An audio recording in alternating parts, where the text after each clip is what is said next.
राजेंद्र शर्मा जी, हारे का सहारा media group पर आपका बहुत बहुत स्वागत है। जैसे कि 2024 आया, अब 2-3 दिन के बाद में नववर्ष आने वाला है 2025। 2024 में भी हमने आपकी शुभकामनाओं को संसार तक पहुंचाने का काम किया। अब पहले हारे का सहारा टीवी चैनल के माध्यम से आपकी शुभकामनाएं पूरे संसार तक पहुंची थी। अब हारे का सहारा मीडिया ग्रुप आपकी शुभकामनाओं को संसार तक पहुंचाने का काम करना चाहता है। मैं चाहूँगा कि आप अपनी शुभकामनाएं जन जन तक अपनी तरफ से, एक समाज सेवी होने के नाते और एक राजनीतिक आपका जो पद है, जो कद है, उसको बताते हुए पूरे संसार को शुभकामना देने का काम करें। बहुत बहुत स्वागत है आपका। धन्यवाद तोमर साहब, आप हमेशा की तरह इस बार भी आए हमारे पास, आपका स्वागत है। सबसे पहले तो मैं श्रद्धांजलि अर्पित करूंगा। हमारे देश ने आज बहुत ही होनहार नेता जो कि विश्व प्रसिद्ध थे उनको खो दिया है, जिनका आज अंतिम संस्कार है। मैं बड़े ही अश्रुपूर्ण श्रद्धांजलि देता हूं उनको। वो राजनीति से ऊपर उठकर एक महामानव थे, डॉक्टर मनमोहन सिंह जी। उनके प्रति मेरा शत नमन। अब आते हैं आज की बात पर। 2-3 दिन बाद नया वर्ष शुरू होने वाला है। मैं भारतीय जनता पार्टी उत्तर पूर्वी जिले में किसान मोर्चा का उपाध्यक्ष होने के नाते सबसे पहले अपने क्षेत्र बुराड़ी को, उसके बाद पुरानी दिल्ली, नई दिल्ली से होता हुआ देश के विभिन्न शहरों में जो भी आपका चैनल देखें, उन सभी को मैं अपनी ओर से, अपनी पार्टी की ओर से, अपनी यूनिट की ओर से और एज ए सोशल वर्कर होने के नाते बहुत बहुत शुभकामनाएं देता हूं व ईश्वर से प्रार्थना करता हूं कि बीते वर्ष जो भी हुआ उसको भुलाकर नया वर्ष उनके लिए मंगलकारी हो, उनकी सभी आशाएं, उम्मीदें पूरी हो, धन धान्य से भरपूर हो, यही ईश्वर से प्रार्थना है। नया साल आपके लिए भी शुभ हो। तोमर जी, धन्यवाद। आप ये जो हारे का सहारा मीडिया ग्रुप का बहुत बहुत धन्यवाद करते हैं। इसके साथ साथ आपका जो ग्रुप है, हारे का सहारा मीडिया ग्रुप, इनको भी मेरी शुभकामनाएं हैं और मैं आशा करता हूं कि पहले की भांति आगे भी बहुत ही अग्र रूप से आप धार्मिक कार्यक्रमों, राजनीतिक कार्यक्रमों, सामाजिक कार्यक्रमों में आप बढ़ चढ़कर पूरे विश्व में पहुंचाएंगे। हारे के सहारा मीडिया को मेरी ओर से नव वर्ष में शुभकामनाएं। धन्यवाद। चूँकि शर्मा जी, बहुत अच्छा लगा आपसे रूबरू होके, क्योंकि इस समय जो है दिल्ली में चुनाव का माहौल है और जब चुनाव का माहौल है, बड़ा पवित्र दिन आता है, तो उसमें एक क्वेश्चन आपकी तरफ से किसान मोर्चा के पद पे होने के नाते से एक क्वेश्चन बनता है। जिस कांग्रेस पार्टी ने भारत को तोड़ा 70 सालों में, आज वो जोड़ने की कोशिश कर रहा है जगह जगह जाके। तो वहीं पे इस बार दिल्ली में वो चाहता है कि मैं पहले दिल्ली में सत्ता काबिज करूं। तो आपको क्या लगता है कि कांग्रेस पार्टी की वापस आएगी दिल्ली के अंदर, और कैसे आएगी? क्या उनके पास स्ट्रेटेजी है जनता के लिए? मुझे नहीं लगता कि कांग्रेस पार्टी वो पुरानी कांग्रेस पार्टी है। ना उनके पास कोई नीति है, ना नेतृत्व है, और इन हालातों में मुझे नहीं लगता कि पहले जैसे उनकी परफॉर्मेंस रही है उससे भी और ज़्यादा नीचे जाएगी कांग्रेस की परफॉर्मेंस इस बार दिल्ली विधानसभा के चुनाव में। क्योंकि लोगों ने देख लिया है, आज जन जन का विश्वास मोदी जी में है, उनकी महत्वाकांक्षाएं मोदी जी में हैं। सबका साथ, सबका विकास के नारे के साथ आज भारत के अलावा विदेशों में भी मोदी जी आज एक ग्लोबल नेता के रूप में उभरे हैं। और जब तक मोदी जी की नीतियों पर देश चलेगा, और आने वाले समय में वो समय दूर नहीं जब हम विश्व की तीसरी शक्ति बन के उभरेंगे, जैसा कि प्रतीत हो रहा है। धीरे धीरे हम लोग आगे बढ़ रहे हैं और कांग्रेस के पास कोई दम नहीं है, ना उनके नेतृत्व में इतनी क्षमता कि वो मोदी जी क्या देश की जनता का सामना भी नहीं कर सकते, क्योंकि आज देश की जनता मोदी जी के साथ है, उनकी नीतियों के साथ है।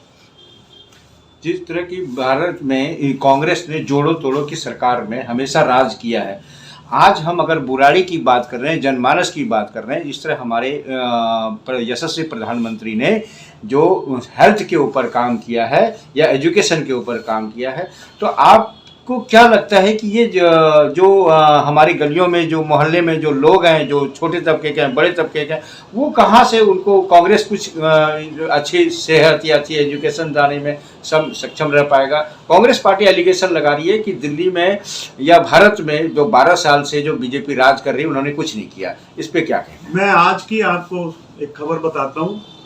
हाई कोर्ट ने आदेश दिया है दिल्ली सरकार को कि वो आयुष्मान योजना को दिल्ली में लागू करें, जो कि पूरे देश में लागू है। राजनीति के कारण यहाँ की सरकार ने उसको लागू दिल्ली में नहीं किया था, इसी वजह से हेल्थ की तरफ से लोगों में परेशानियां थी। और जहाँ तक बात स्वास्थ्य के प्रति सजग रहने की है, तो इंडिया तो छोड़ो, मोदी जी अभी पिछले दिनों जिस कंट्री में गए हैं, कम से कम 78 कंट्रीज को मोदी जी ने पीएमओ फंड से हेल्थ इंफ्रास्ट्रक्चर के लिए वहाँ पे डोनेट किया है। और आज की डेट में हेल्थ इंफ्रास्ट्रक्चर में हिंदुस्तान से उन्होंने आउटसोर्सिंग के जरिए पैरामेडिकल स्टाफ की भी मांग की है। आज हर कंट्री चाहती है कि हिंदुस्तान का पैरामेडिकल स्टाफ यहाँ पर आए और सेवाएं दे। अभी यूक्रेन से ही कम से कम 8000 पैरामेडिकल स्टाफ की डिमांड आई है, जो कि जल्द से जल्द यहाँ से जाएंगे, क्योंकि हर कंट्री में, विश्व में हर कंट्री में सबसे ज्यादा डिमांड इस वक्त पैरामेडिकल स्टाफ की इंडियंस की है।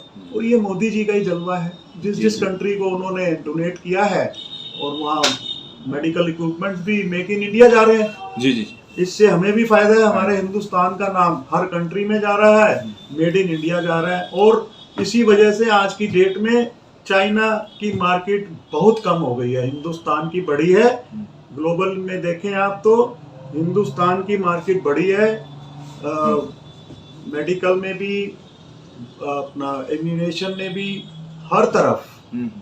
आज इवन की यूएस और यूरोप भी हमारे साथ कोलैबोरेशन करके आज की डेट में इंडस्ट्री में आगे बढ़ना चाहते हैं। और आप देखिए साइबर सिटी, गुड़गांव, अपना नोएडा, सब विदेशी कंपनियां भारत में आना चाह रही हैं। अभी नोएडा में एक अमेरिकन सिटी बनाने जा रहा है जी, और वहाँ एयरपोर्ट शुरू होने ही वाला है। जी, तो हर तरफ तरक्की है, इसलिए मोदी जी का कोई विकल्प अभी तो नजर नहीं आ रहा 2049 तक।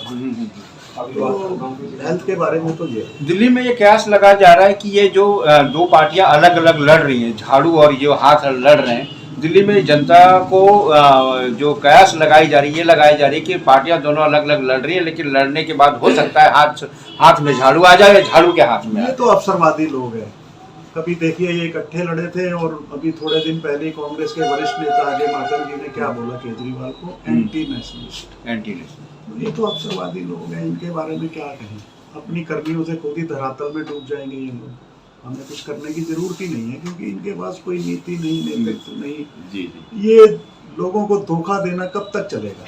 आप बताइए, आज दूर मत जाओ, बुराड़ी की सड़कों का हाल देख लीजिए। बस स्टॉप से शेड बेच के खा गए यहाँ के विधायक। मैं छोटी बात नहीं करना चाहूँगा, इतने अच्छे मौके पे जी, आप सबको मालूम है हमसे ज़्यादा। तो इनकी तो नीतियाँ खराब हैं, और मुझे नहीं लगता कांग्रेस उभरेगी। कांग्रेस और धरातल में जाएगी। पिछली बार इनकी 0 सीट थी, इस बार मुझे लगता है कि 70 विधानसभाओं में इनकी जमानतें भी जब्त हो गई बीजेपी के आगे, जहाँ डायरेक्ट टक्कर। जी, राजेंद्र शर्मा जी, जैसे 2024 का ये जो साल अभी जाने वाला है और फिर नया साल की शुरुआत होगी, और जनता के मन में भी बड़ी आकांक्षाएं हैं कि उनका जो नया साल है और वो अच्छा जाए।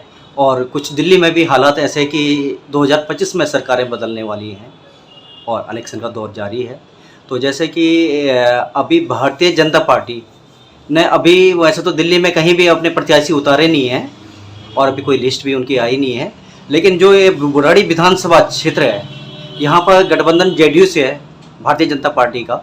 तो क्या कयास लगाए जा रहे हैं सर कि मतलब यहाँ बुराड़ी है? नहीं, दिल्ली में बीजेपी का जो नेतृत्व है दिल्ली स्टेट का, उन्होंने स्पष्ट रूप से कह दिया कि दिल्ली में हम कोई गठबंधन नहीं करेंगे। उसके बाद भी अगर आला कमान चाहेगा तो उसके आगे हमें नतमस्तक होना पड़ेगा। फिलहाल तो अभी कल भी एक मीटिंग में था, इसमें यही चर्चा थी कि बुराड़ी में इस बार किसी लोकल व्यक्ति को ही टिकट देंगे और बीजेपी का ही कैंडिडेट होगा।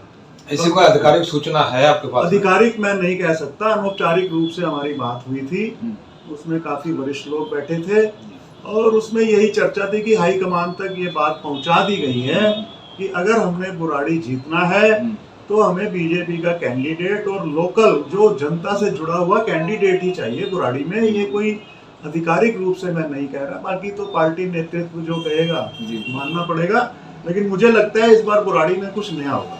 नया होगा, स्पष्ट रूप से कह रहा हूं। यदि माना जाए कि जो नेतृत्व है, नेशनल नेतृत्व है, जैसा कि गठबंधन चल रहा है जेडीयू और भाजपा का, ये तो वो जो शैलेंद्र कुमार जी भावी प्रत्याशी जनता दल यूनाइटेड के हैं, ये रिन्यू को रिकमेंडेड कर देती है तो भाजपा किस तरीके से उसके साथ खड़ी होगी? पार्टी का आदेश तो मानना पड़ेगा, सभी को मानना पड़ेगा। धन्यवाद हारे का सहारा मीडिया ग्रुप से बात करने के लिए, बहुत बहुत शुभकामनाएं। आपको पूरे परिवार के लिए हारे का सहारा मीडिया ग्रुप शुभकामनाएं देता है। आप आगे बढ़ें, उन्नति करें, इसी तरीके से हारे का सहारा मीडिया ग्रुप पर हर बार, हर समय, हर मौके पर आते हैं। आपका बहुत बहुत स्वागत है। राजेंद्र शर्मा जी, बुराड़ी, दिल्ली। जल्दी स्टूडियो में आएंगे सर हमारे। स्टूडियो